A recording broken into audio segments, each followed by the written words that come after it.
हाय दोस्तों, welcome to back my channel. मैं ये कहानी का भाग पहला लेकर आई हूँ। तो हम बिना देरी के स्टोरी स्टार्ट करते हैं।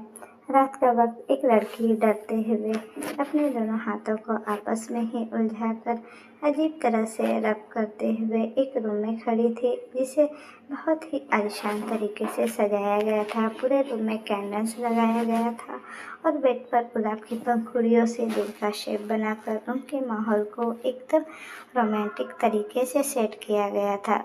उस रूम को देखकर कोई भी आसानी से कह सकता था कि वह रूम दो नए जोड़ों के लिए सजाया गया हो, उनके आने वाली ज़िंदगी की शुरुआत के लिए किया गया हो, या यूँ कहे कि दो लोगों के मिलन के लिए ये सारा सजावट किया गया। वो लड़की दुल्हन के जोड़े में ही थी। उसकी मासूम से चेहरे पर अजीब से भाव नजर आ रहे थे। वो ज़्यादा नर्वस दिख रही थी, लेकिन शर्माहट से भरी हुई मुस्कुराहट उसके चेहरे पर बिखरा हुआ था, जो उसके चेहरे पर कभी टिकता तो कभी गायब हो जाता। वह थोड़ी देर ऐसे ही अपनी बड़ी बड़ी पलकें बार बार झपकाते हुए कभी रूम के डोर को देखती तो कभी बेड पर किए हुए सजावट को।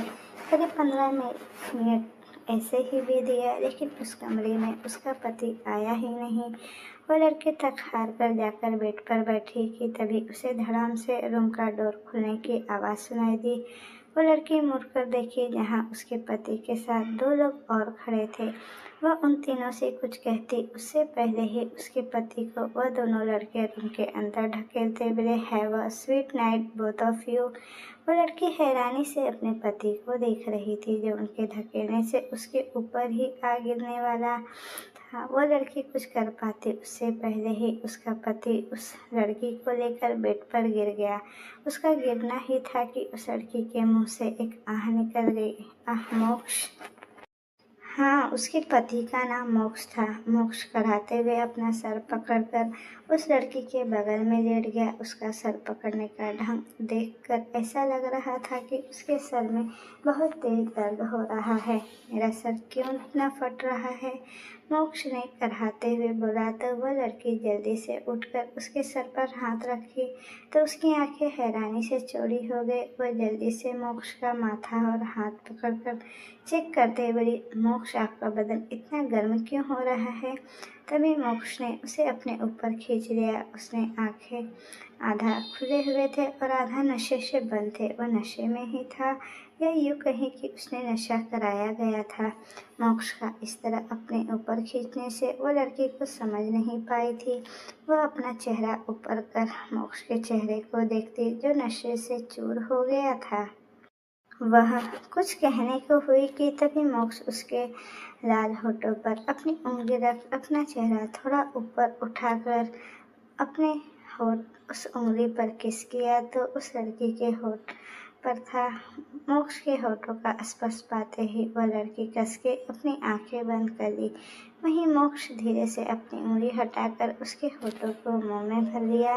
मोक्ष के ऐसा करने से वह लड़की अपनी आंखें खोलकर मोक्ष को देखी। मोक्ष का चेहरा जल रहा था और वो हद से ज़्यादा उसका चेहरा लाल हुआ था, क्योंकि उसे नशे की चीज़ें पिलाई गई थी, जिस बात से मोक्ष भी अनजान था और उसके ऊपर लेटी हुई वह लड़की भी। मोक्ष उस लड़की के होठों को चूमते हुए उसे अपने नीचे कर खुद उसके ऊपर आ गया कि तभी उस लड़की की पकड़ मोक्ष के शर्ट पर कस गई, क्योंकि मोक्ष धीरे धीरे अपनी किस को वाइल्ड किए जा रहा था। थोड़ी देर में उस लड़की की सांसें बढ़ने लगी थी। वह अपनी आंखें खोलकर छटपटाने लगी तो मोक्ष उसके होठों को छोड़कर उसके कंधे के नीचे उसके होठ सरक रहे थे और वो वहाँ किस कर रहा था। तो उस लड़की के मुंह से आह निकल गई। उसका चेहरा भी एक तरफ झुक गया था। वहीं मोक्ष अपने होठों को उसके पूरे गर्दन में घुमाने लगा। मोक्ष का हर टच उस लड़की को मदहोश कर रहा था, लेकिन अचानक से उसकी आंखें कस के भीग गई, क्योंकि मोक्ष ने उसकी गर्दन पर बाइट कर लिया। मोक्ष उस लड़की ने बस मोक्ष का नाम ही लिया था कि मोक्ष ने उसकी ड्रेस को एक झटके में फाड़ दिया। वो लड़की हैरानी से मोक्ष को कुछ कहती उससे पहले ही मोक्ष कस के उसके दोनों हाथों को अपने हाथों में फंसा बेड पर दबाते हुए उसे बिना रुके उसे किस करने लगा। वह तेज तेज सांस लेते हुए ये सब कर रहा था। मोक्ष इस वक्त होश में नहीं था। वह किसी नशे में चूर हो चुका था जिसका अंदाजा अब उस लड़की को हो रहा था। वो मोक्ष का चेहरा पकड़कर बोली, मोक्ष शांत हो जाइए, मोक्ष प्लीज, मुझे दर्द हो रहा है। मोक्ष उस लड़की में इतना खोया था कि उस लड़की की वो एक भी बात सुन ही नहीं रहा था। उसकी खुद की बॉडी में बहुत गर्मी उसे महसूस हो रही थी और वो अपने अंदर लगी हुई गर्मी को अजीब तरह से बुझाने की कोशिश कर रहा था, जो इस वक्त कम होने की बजाय और बढ़ने लगी थी। उस लड़की को अब मोक्ष की हालत समझ आ रही थी, लेकिन मोक्ष को वो कैसे शांत करे ये वो नहीं जानती थी। वहीं मोक्ष की बॉडी अब धीरे धीरे जलने लगी थी। वो लड़की जैसे तैसे कर मोक्ष को उठाकर बाथरूम तक ले जाने लगी। मोक्ष उससे यूं लिपटा हुआ था, या यूं कहे कि उस लड़की की बदन से उसने एक लिबास अलग कर रखा था। उस लड़की ने बाथरूम में जाकर शावर ऑन कर दिया। मोक्ष और उसके ऊपर अब ठंडे पानी गिरने लगे, लेकिन मोक्ष शांत नहीं हो पा रहा था। वो पूरी तरह से उस लड़की पर हावी होते जा रहा था। कभी वो उसकी पीठ को रब करते अपने होठ से उस लड़की के चेहरे को चूमता, तो कभी उसकी होठों को चूमते हुए उसके बदन को छू लेता। मोक्ष हर वक्त उसके साथ वाइल्ड होते जा रहा था, जिससे उस लड़की को तकलीफ हो रही थी। मोक्ष को वो टॉलरेट नहीं कर पा रही थी। थोड़ी ही देर में मोक्ष उस लड़की को फाटक में लेकर गिरा दिया तो उस लड़की की मुंह से एक दर्द भरी चीख निकल गई। आह मारकर इसे पानी में फेंक दो। एक बड़ा सा जहाज में रेलिंग को टिक कर खड़ी हुई लड़की के कान में एक कर्कश आवाज सुनाई दी। उस लड़की का चेहरा इस डर से पीला पड़ा था। वो न जाने कब से पानी की बिफर को नापते हुए अपनी यादों में खोई हुई थी, या यूं कहे कि अपने अतीत के पलों को वो याद कर रही थी। वो लड़की जल्दी से मुड़कर देखी तो उसके पास 3 लोग खड़े थे, जिनके हाथों में अलग अलग तरह के हथियार थे। वो लड़की कुछ समझ पाती या कुछ उन लोगों से कहती उससे पहले ही एक आदमी आकर उसके पेट पर चाकू से मार देता है, तो उस जहाज में उस लड़की के मुंह से दर्दनाक चीख निकली, मोक्ष। उस लड़की के मुंह से मोक्ष का नाम सुनकर वो आदमी जोर जोर से हंसते हुए बड़े ही व्यंग और भरी लहजे में कहा, मोक्ष, मोक्ष राजवंती। उस लड़की का शरीर पल भर में खून से लथपथ हो गया। वो अपने पेट को पकड़कर दर्द से कराहते हुए उन आदमियों को देखती जो उस पर दोबारा हमला करने उसके करीब बढ़ रहे थे। वो लड़की जल्दी से एक नज़र समुद्र को देखी, जो बेहद गहरा नजर आ रहा था। वो बिना देर किए ही उसमें कूद पड़ी, क्योंकि उसके पास और उसकी हमला बर्दाश्त करने की क्षमता नहीं थी। अरे!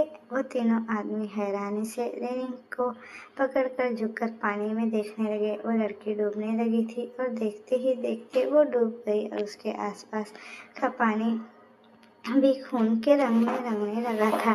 करीब 4 घंटे बाद दोपहर की गर्मी में उसी समुद्र के बीचों बीच एक बड़ा सा निजी जहाज खड़ा था।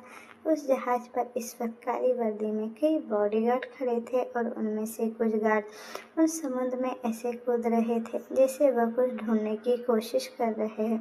ये सभी बेचैन से लग रहे थे और उस समुद्र की तलहटी में जा रहे थे।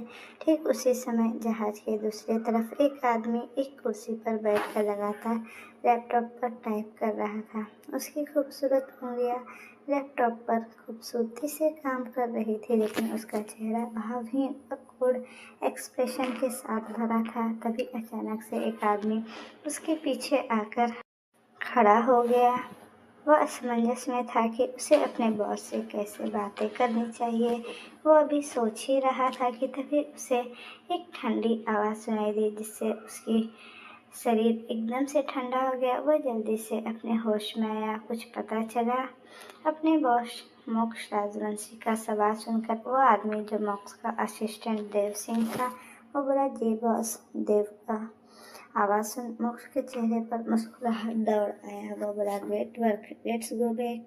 देव ने कहा, ये यस। देव ने थोड़ा अटकते हुए जवाब दिया तो मोक्ष की आईब्रोज आपस में सिकुड़ गए। वो कोल्ड वॉइस में बोला, व्हाट मोर।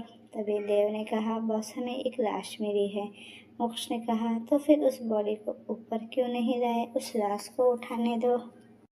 मोक्ष अभी बोल ही रहा था कि देव ने फिर से कहा, बॉस शी इज अलाइव। मोक्ष नासमझी में देव को देखने लगा तो देव आगे बोला, उस लड़की के हाथ में एक रूबी डायमंड है।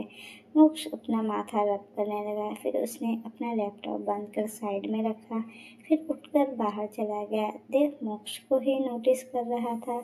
उसे जाता देख वो भी मोक्ष के पीछे चला गया। बाहर इस वक्त मोक्ष के बॉडीगार्ड एक लड़की की बॉडी को ऊपर ला रहे थे कि तभी देव बोला, ये वही लड़की है बॉस। मोक्ष अपनी जगह जम गया। उस लड़की को मोक्ष की बॉडीगार्ड एक चेयर पर बैठा। इस वक्त वो बेहोशी की हालत में थी।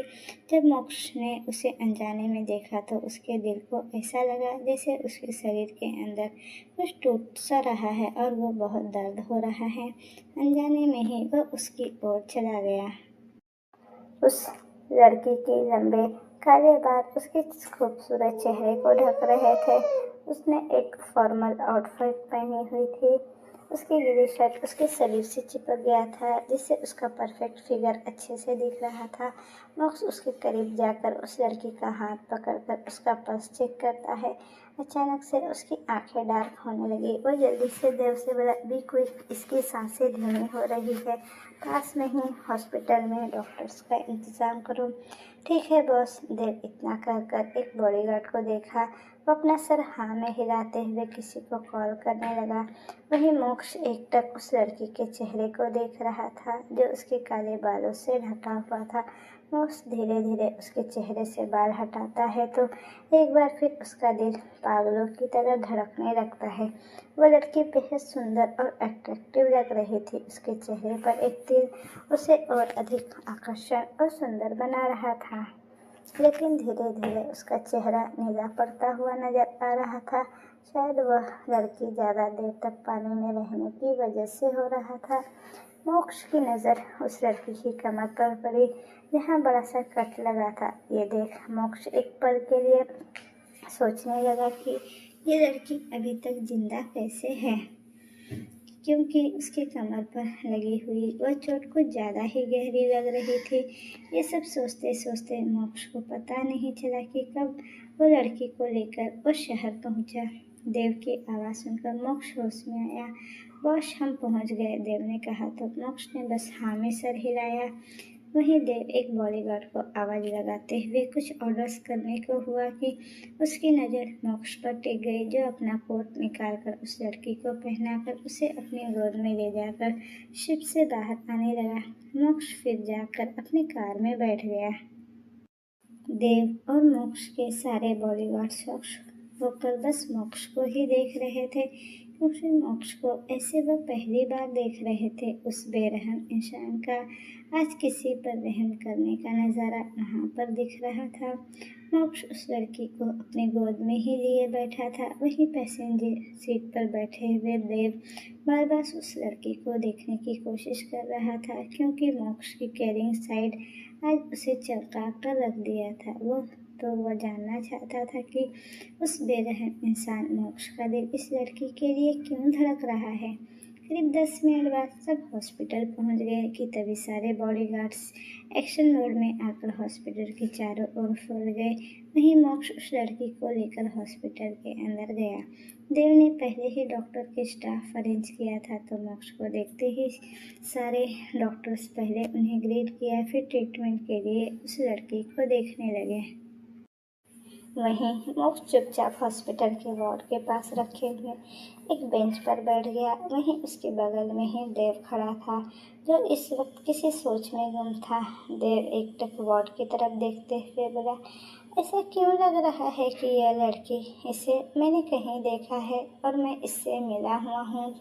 देव अपनी ही सोच में गुम था कि तभी उसे मोक्ष की कोड वॉइस सुनाई दी, तो वो होश में आकर मोक्ष से बोला, यस बॉस। मोक्ष बेहद भारी मन से बोला, मेरा Rajvanshi, get that women's information. Moksh की बात सुन देव उसे ही शौक होकर देखने लगा। वह चाहकर भी इस वक्त मोक्ष से नजरें नहीं हटा पा रहा था। वहीं उसे अभी तक नहीं जाता देख मोक्ष की आंखें छोटी हो गई। वह अपने दांत पीसते हुए बोला, गो। देव हड़बड़ा गया। वह वहाँ से रफू चक्कर हो गया। थोड़ी देर बाद वार्ड से एक डॉक्टर बाहर आया। फिर मोक्ष को देख बोला, mister Raghuvanshi, that girl is out of danger now. Veda एक नज़र वार्ड की तरफ देखा, फिर डॉक्टर से पूछा, हाउस देयर कंडीशन। डॉक्टर बोला, ना ओके, वो लंबे समय तक पानी में थी, लगभग 3 से 4 घंटे। मैं भी हैरान हूँ कि वो अभी तक जिंदा है, इट्स रेयर।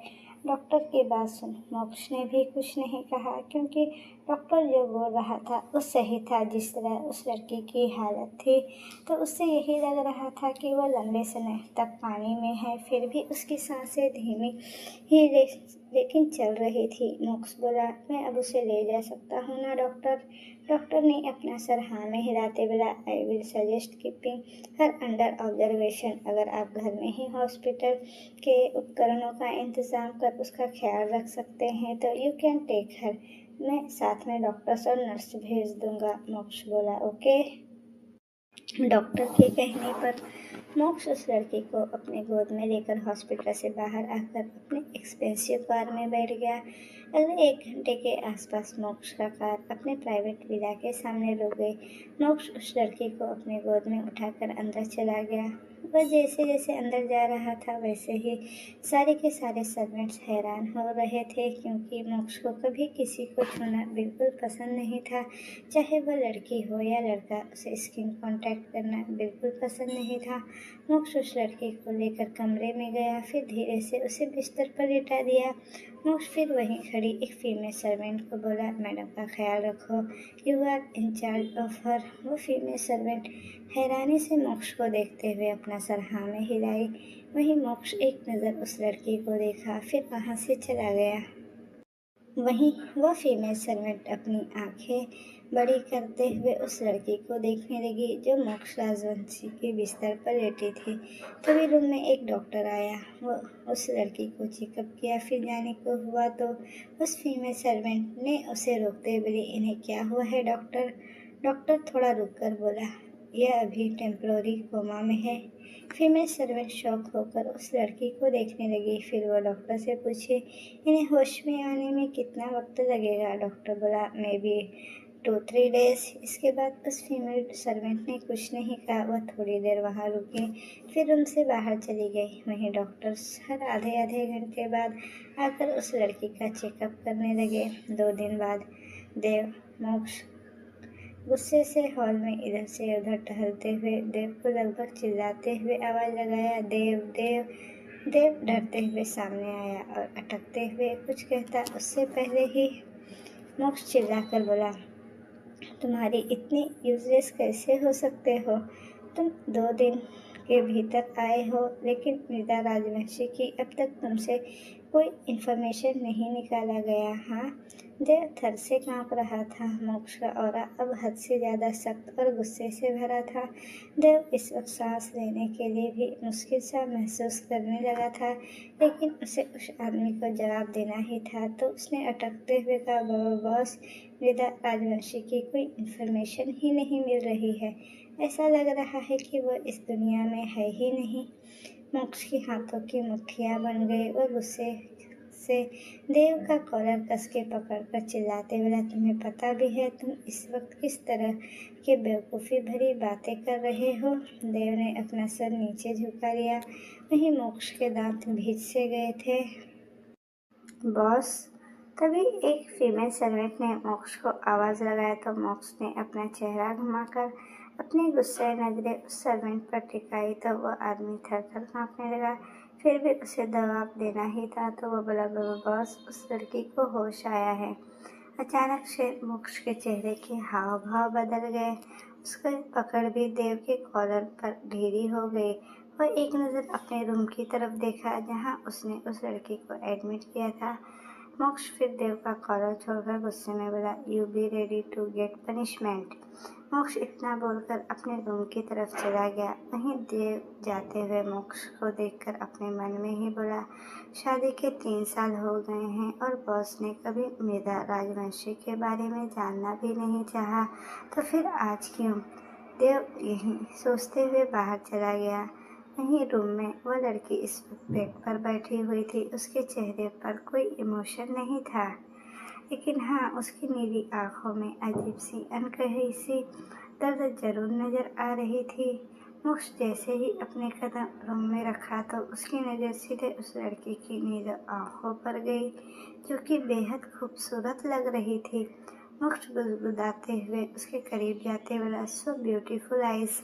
रूम में किसी के कदमों की आहट सुनकर वो लड़की धीरे से अपनी नज़रें ऊपर कर मोक्ष को देखने लगी। वहीं मोक्ष तो मानो उसमें खो सा गया। तभी उसे एक डॉक्टर की आवाज़ सुनाई दी, sir, madam is fine now.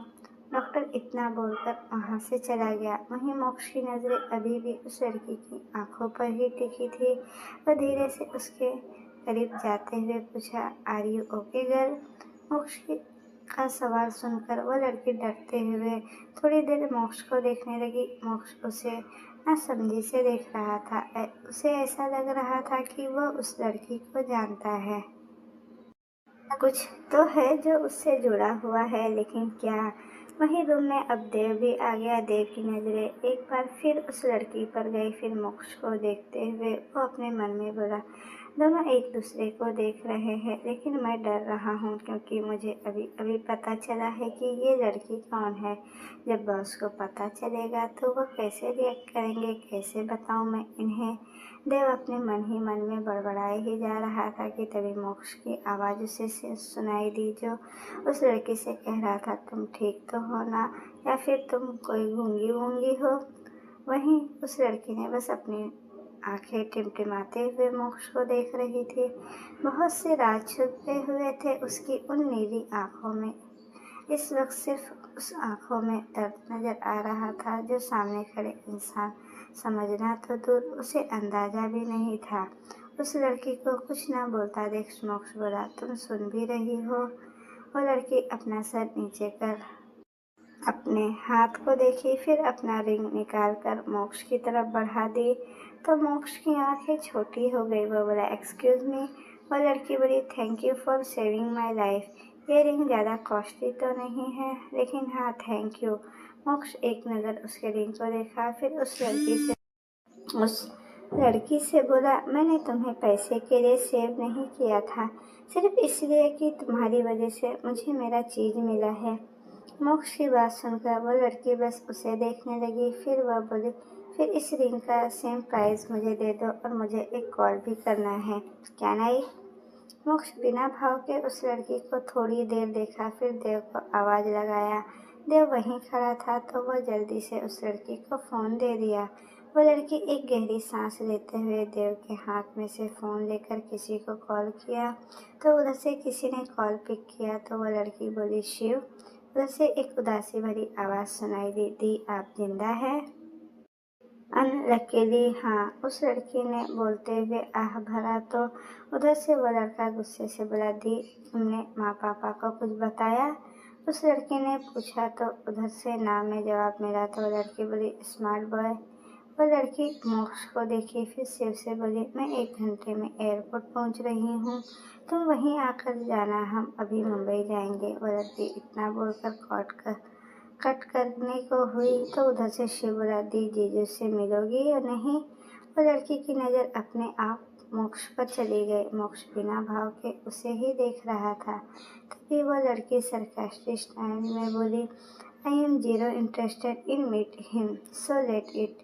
बोलते हुए वो लड़की कॉल कट कर देव के हाथ में उसका मोबाइल दे दी और बेड से नीचे उतरने लगी तो उसके मुंह से एक आह निकल गई। वो लड़की दर्द से कराहते हुए अपनी पेट पकड़ी तो मोक्ष उसके बाजू को पकड़कर उसे वापस बैठाया। तभी वो लड़की उसका हाथ झटक कर बोली, don't touch me and thank you for saving my life. वो लड़की इतना बोलकर वहाँ से जाने लगी तो देव उसे पुकारते हुए बोला, आपका इस तरह से जाना अभी ठीक नहीं है, अभी आपको रेस्ट। देव अभी बोल ही रहा था कि वो लड़की बोली, मुझे यहाँ से जाने के लिए कुछ पैसे चाहिए। देव मोक्ष को देखने लगा तो मोक्ष उस लड़की को ही देख रहा था, लेकिन अचानक से उसकी नज़र उस लड़की की गर्दन पर गई, जहाँ इस वक्त उस लड़की ने एक गोल्ड चेन पहना था। उसमें थोड़े से ब्लैक जेम्स थे, मतलब वो एक मंगलसूत्र था। उस लड़की के गले में मंगलसूत्र देखकर मोक्ष ने आगे कुछ नहीं कहा। वहीं उस लड़की ने देव को देख रही थी।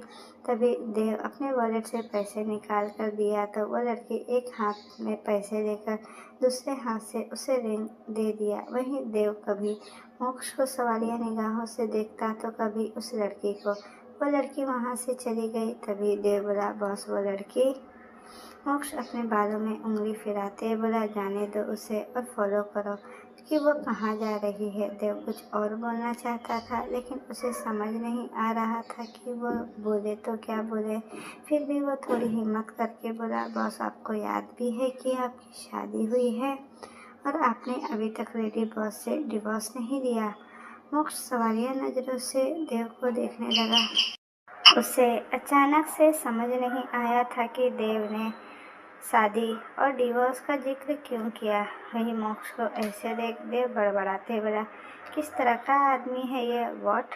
मोक्ष गुर्राते हुए उससे गुस्से से पूछा। वहीं देव हड़बड़ा गया। मोक्ष गुस्से से दांत पीसते बोला, मेरे सामने इतनी ऊंची आवाज़ में बात कर रहे हो, लगता है तुम्हारी लाइफ अब तुम्हें प्यारी नहीं लगती है, राइट? अब देव की हालत खड़े खड़े खराब हो रही थी। वह गिड़गिड़ाते बोला, सो सॉरी बॉस।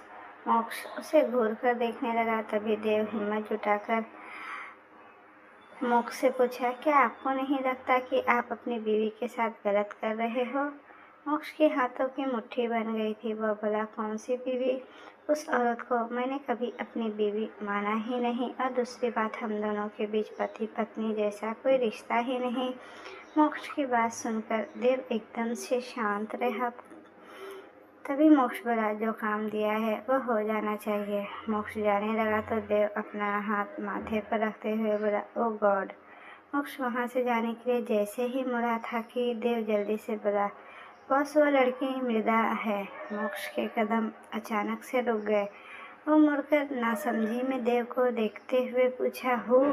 देव थोड़ा आगे बढ़कर मोक्ष को कुछ दिखाते बोला, मृदा मोक्ष राजवंशी, योर वाइफ। मोक्ष अपनी जगह जमसा गया था। तभी देव बोला, जिसे 3 साल पहले अपने शादी के दूसरे दिन ही छोड़कर यहाँ चले आए थे। मोक्ष अपनी जगह जमसा गया। वो अपने मन में बोला, मृदा जिसे मैंने 2 दिन से यहाँ रख कर देखभाल कर रहा था वो मृदा है। वहीं देव एकटक मोक्ष को देख रहा था। उसे इस तरह अपने जगह जमा हुआ देखकर बोला, लेडी बॉस घायल है, वो कैसे यहाँ से जाएगी? ये बोलते हुए देव वहाँ से बाहर की ओर भाग गया। वहीं मोक्ष तो ब्लैंक होकर वहाँ खड़ा सा था। देव बाहर जाकर मृदा को पकड़ पाता उससे पहले ही मृदा वहाँ से गायब हो चुकी थी। वहीं रूम में खड़े हुए मोक्ष अपनी जगह जमा हुआ था तो उसे तो समझ ही नहीं आ रहा था कि वह रिएक्ट कैसे करे। दूसरी तरफ एयरपोर्ट के सामने एक टैक्सी आकर रुकी। मृदा आराम से टैक्सी से बाहर निकली। फिर टैक्सी वाले को बिल देकर मुड़ी तो उसे अपने भाई शिव अपनी तरफ आता हुआ नजर आया। वह थोड़ा घबराते हुए और बेचैन सा लग रहा था। मृदा थोड़ी धीरे से लंगड़ाते हुए उसके पास गई। वहीं शिव जल्दी से उसे लिपटते हुए, दी आप ठीक तो है ना? मृदा की नज़र इस वक्त अपने आसपास दौड़ रही थी। वो बोले, शिव चलो पहले यहाँ से चलते हैं। शिव उससे अलग होकर उसे देखा, फिर आराम से उसे एयरपोर्ट के अंदर ले जाते हुए बोला, दी यहाँ तक आई हो तो जीजू से मिले बिना ही। शिव अब उस इंसान से मिलने का कोई मतलब ही नहीं है, सो लेट्स गो। शिव की बात को बीच में ही रोकते हुए मृदा ने कहा, उन दोनों का वहाँ से निकलना इस वक्त उनके लिए बहुत ज़रूरी था। मृदा के कहते ही शिव पहले ही प्राइवेट जेट रेडी किया था। दोनों मुंबई के लिए निकल पड़े। मोक्ष का विदा, तुम्हें पता कैसे चला कि वह लड़की ही मृदा राजवंशी है? मोक्ष अपने बालों में हाथ फेरते हुए थोड़ा फ्रस्ट्रेट होकर अपने असिस्टेंट देव से पूछा। देव वहीं खड़ा था। मोक्ष का सवाल ने उसे हैरान कर दिया था। 3 साल पहले मोक्ष ने उस लड़की से शादी की थी और उसके साथ रात भी बिताया था, लेकिन जिस तरह वो इस लड़की से इस वक्त सवाल कर रहा था उससे तो यही लग रहा था कि मोक्ष को मृदा का चेहरा याद तक नहीं है। How it possible? देव ने मोक्ष से कहा। बस उस लड़की को मैं कैसे भूल सकता हूँ। 3 साल पहले वो आपके सामने गिड़गिड़ा रही थी कि आप उसे ना छोड़े। वो पूछ रही थी कि आपको उसे छोड़ना ही था तो आपने उसे शादी ही क्यों की। फिर 3 साल पहले मोक्ष और मृदा के बीच हुई कुछ बुरी यादों को याद करते हुए मोक्ष से कहा तो मोक्ष का दिल एकदम से पसीज गया। मोक्ष बेड पर बैठते हुए देव से बोला, देव। देव वहाँ से चला गया तो मोक्ष अपनी आंखें कस के बंद करा तो उसे अपनी शादी का वह दिन याद आने लगा। वो दिन याद करते हुए मोक्ष बेहद फ्रस्ट्रेट होते बोला, पहली और आखिरी बार मैंने मृदा को रजिस्ट्रेशन ऑफिस में देखा था। सबने मुझे उस दिन कितना दबाव डाला था। मुझे उसे शादी के लिए मजबूर किया गया था। आह! मोक्ष गुस्से से सारे पिलो नीचे फेंका। वो बेचैन महसूस कर रहा था। उसे ऐसा लग रहा था कि उसके दिल में अजीब सा दर्द का लहर उठ गया हो। फ्लाइट में मृदा इस वक्त विंडो से बाहर देख रही थी। उसके चेहरे पर उदासी छाई हुई थी और आंखों में दर्द। वो अपना सर सीट से टिकाकर अपने मन में बोली, मृदा, वो भूल गए हैं तुझे। दी। शिव की आवाज़ सुनी तो मृदा अपना सर घुमाकर उसे देखी। तभी शिव बोला, आप यहाँ क्यों आई थी और आप पर हमला किसने किया। मृदा थोड़ी देर उसे देखी, फिर बिना कुछ कहे बाहर देखने लगी। वहीं उसे कुछ ना बोलता देख शिव भी ज़्यादा फोर्स नहीं किया। करीब 9 घंटे के आसपास मृदा का जेट मुंबई में लैंड हुआ। अब तक शाम हो चुकी थी। आसमान थोड़ा लाल और सुनहरा था। वहाँ थोड़ी थोड़ी हवा चल रही थी, लेकिन हवा के वो ठंडे झोंके मौसम को वाकई काफ़ी खूबसूरत बना रहे थे। जब मृदा मुंबई के हवाई अड्डे पर कदम रखती तो उसके आसपास का माहौल एकदम डरावना सा महसूस होने लगा। लेकिन यह उसके लिए बिल्कुल नॉर्मल था, क्योंकि मृदा सिर्फ एक रईस खानदान की बहू ही नहीं बल्कि एक रईस खानदान की वारिस भी थी। शायद उसका यह अमीर होना ही उस पर अब भारी पड़ गया था। अगर वह अमीर ना होती तो कभी मोक्ष की बीवी ना बनती और ना ही उस पर कभी हमले होते। मृदा ने जेट में ही अपने कपड़े बदल लिए और वो इस वक्त अभी साड़ी में थी, किसी शादीशुदा औरत की तरह। हाथों में चूड़ी, गले में मंगलसूत्र, बालों में सिंदूर और पैरों में वो पायल पहनी हुई थी। उसके बाल खुले हुए थे जो हवा में उड़ते ही जा रहे थे। वो एकदम खूबसूरत लग रही थी, लेकिन चेहरे पर कोई नूर नहीं था। शिव और मृदा कार में बैठकर राजवंशी निवास के लिए निकल पड़े। करीब 30 मिनट के ही अंदर वह दोनों राजवंशी हवेली पहुंच गए। हवेली एकदम शाही महल की तरह था। हवेली के सामने ही एक गार्डन और गार्डन में बहुत सारे फूल थे। मृदा उस महल को देखते हुए एक गहरी सांस ली। इस महल में आते ही उसकी मासूमियत से भरी हुई दुनिया ही उजड़ गई थी। मृदा ने पहले अपने आपको ठीक से ढका, फिर शिव के साथ अंदर चली गई। हॉल में इस वक्त कोई नज़र नहीं आ रहा था। यह देख मृदा दबे पांव किचन में गई। किचन में इस वक्त मोक्ष की माँ अदिति ट्रे में खाना रख रही थी। उन्हें देख मृदा के चेहरे पर स्माइल आ गई। वो धीरे से उनके पास जाकर उन्हें पीछे से हक करते हुए बोली, मैं आ गई मम्मा। अदिति थोड़ा डर गई, लेकिन जैसे ही उन्होंने मृदा की आवाज़ सुनी वो मुड़कर उसके गले लगते बोली, बच्चा तुम आ गई। मुझे लगा कि अब तुम ठाकुर मैंशन में ही रहने लगोगी। मृदा उनसे अलग होते बोली, मैं वहाँ क्यों रहती मम्मा, ये तो मेरा घर है और अब आप सब यहाँ हैं तो मैं वहाँ क्यों रहूँगी। मृदा हल्के गुस्से में उनसे पूछी। वहीं अदिति हल्के से स्माइल कर उनके गले लग गई। अदिति, किचन में से ही मृदा की आवाज़ क्यों सुनाई दे रही है। क्या मेरा बच्चा वापस घर आ गया। मृदा और अदिति बात कर ही रहे थे कि तभी उन दोनों के कान में मोक्ष के पापा यानी कि शौर्य जी की आवाज़ सुनाई दी। अदिति हंसते हुए मृदा को देखी। वहीं मृदा उन्हें इशारों में चुप कर उनके पीछे छुप गई। तभी शौर्य जी वहाँ आ गए और चारों तरफ अपनी नजरें दौड़ाते हुए अदिति से बोला, मैंने अपनी बच्ची की आवाज़ सुनी अदिति, क्या वो मेरा वहम था। हो सकता है शौर्य। अदिति के पीछे छुपी हुई मृदा ने अदिति की वॉइस में जवाब दिया तो शौर्य के चेहरे पर टेढ़ी स्माइल आ गई। वह अदिति को ही देख रहा था। अदिति चुप ही थी तो अदिति की आवाज़ कैसे उसे सुनाई दी। उसे पता था कि यह काम उसकी शैतान बहू ही कर सकती है। वह धीरे से अदिति के पीछे जाकर मृदा का कान पकड़ते हुए बोले, आते ही शैतानी करने लग गई बेटा। आह डैड, मृदा कराते हुए शौर्य से अपना कान छुड़वा और हल्के से स्माइल करते हुए उनके गले लग गई। तभी अदिति बोली, चलो चलो खाना रेडी है। अदिति ट्रे लेकर बाहर चली गई। वहीं मृदा और शौर्य भी बाहर आ गए।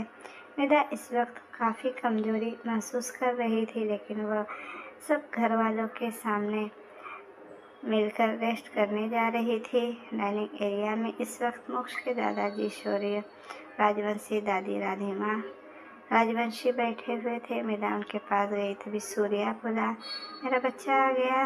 तो मृदा हंसते हुए उसके पास जाकर उसके गले लगकर बोली, दादू I miss you so much. Surya थोड़ा शिकायत करते हुए बोले, फिर चली क्यों गई थी यहाँ से? वहाँ ठाकुर मैंशन में ऐसा क्या था जो तुम बार बार जाने लगती हो वहाँ पर? ठाकुर परिवार की इकलौती प्रिंसेस मीरा थी। सबको उनसे यही कहकर गई थी कि वह ठाकुर मैंशन जा रही है, लेकिन असल में वो तो अलग मकसद से मोक्ष से मिलने गई थी, जो कि इस वक्त फ्रांस में था। मृदा उसके गाल खींचते हुए बोली, दादू अब मैं नहीं जाऊंगी, ठीक है? सूर्या ने उसके हाथ पकड़ चेयर पर बैठाते बोला, चलो कुछ खा लो पहले। मृदा बैठकर राधा जी से मिली। तभी अदिति आकर सबको खाना सर्व करने लगी। तभी वहाँ शिव भी आकर बैठ गया। उसकी नज़र बार बार मृदा पर जा रही थी, क्योंकि उसकी हालत वैसी है, उसे अच्छे से पता था। थोड़ी देर बाद मृदा अपने रूम की तरफ चली गई। शिव को ठाकुर मैंशन के लिए निकलना था, तो वो वहाँ से चला गया। वहीं सूर्या, राधा, अदिति और शौर्या चारों आकर सोफे पर बैठकर बातें करने लगे। तभी वहाँ एक लड़का आया जो मोक्ष का भाई पार्थ था। वह उन चारों को देख थोड़ा अटकते हुए बोला, भाई का कॉल था, वो इंडिया आ रहे हैं। पार्थ की बात सुनते ही उन चारों के चेहरे के हाव भाव बदल गए। राधा एक नज़र मृदा के रूम की तरफ देखी, फिर पार्थ से बोली, क्यों आ रहा है वह यहाँ पर? दादी, पार्थ ने इतना कहा ही था कि सूर्या थोड़ा गुस्से से बोले, उससे कहो कि अगर उसका आने का इरादा मृदा को हर्ट करने का है तो उसे वापस आने की ज़रूरत नहीं है। सूर्या इतना कहकर वहाँ से चले गए। वहीं अदिति की आंखें नम थी। मोक्ष उन सबसे दूर गए हुए पूरे 3 साल हो गए थे। पार्थ की बात सुनकर खुश थी वह। वहीं राधा बोली, अगर इस बार मृदा को उसने जरा सी भी तकलीफ हुई तो उसे यहाँ से जाना होगा, कह देना उसे। राधा भी ये कहकर उठकर चली गई। वहीं शौर्या भी मोक्ष से गुस्से से था, तो वह भी उठकर वहाँ से चला गया। अदिति पार्थ को ही देख रही थी। बोली, पार्थ सच में मोक्ष आ रहा है ना? पार्थ ने हाँ में सर हिला दिया। तो दोस्तों, ये कहानी अब मैं यहीं तक रहने देती हूँ। इसका नेक्स्ट पार्ट मैं जल्द ही लेकर आऊँगी। तो मुझे कमेंट में बताइएगा कि आपको स्टोरी कैसी लगी। अगर अच्छी लगी और आपको इसी तरह की स्टोरी चाहिए तो मेरे चैनल को लाइक, शेयर एंड सब्सक्राइब ज़रूर कीजिएगा। Thank you for watching. Bye bye.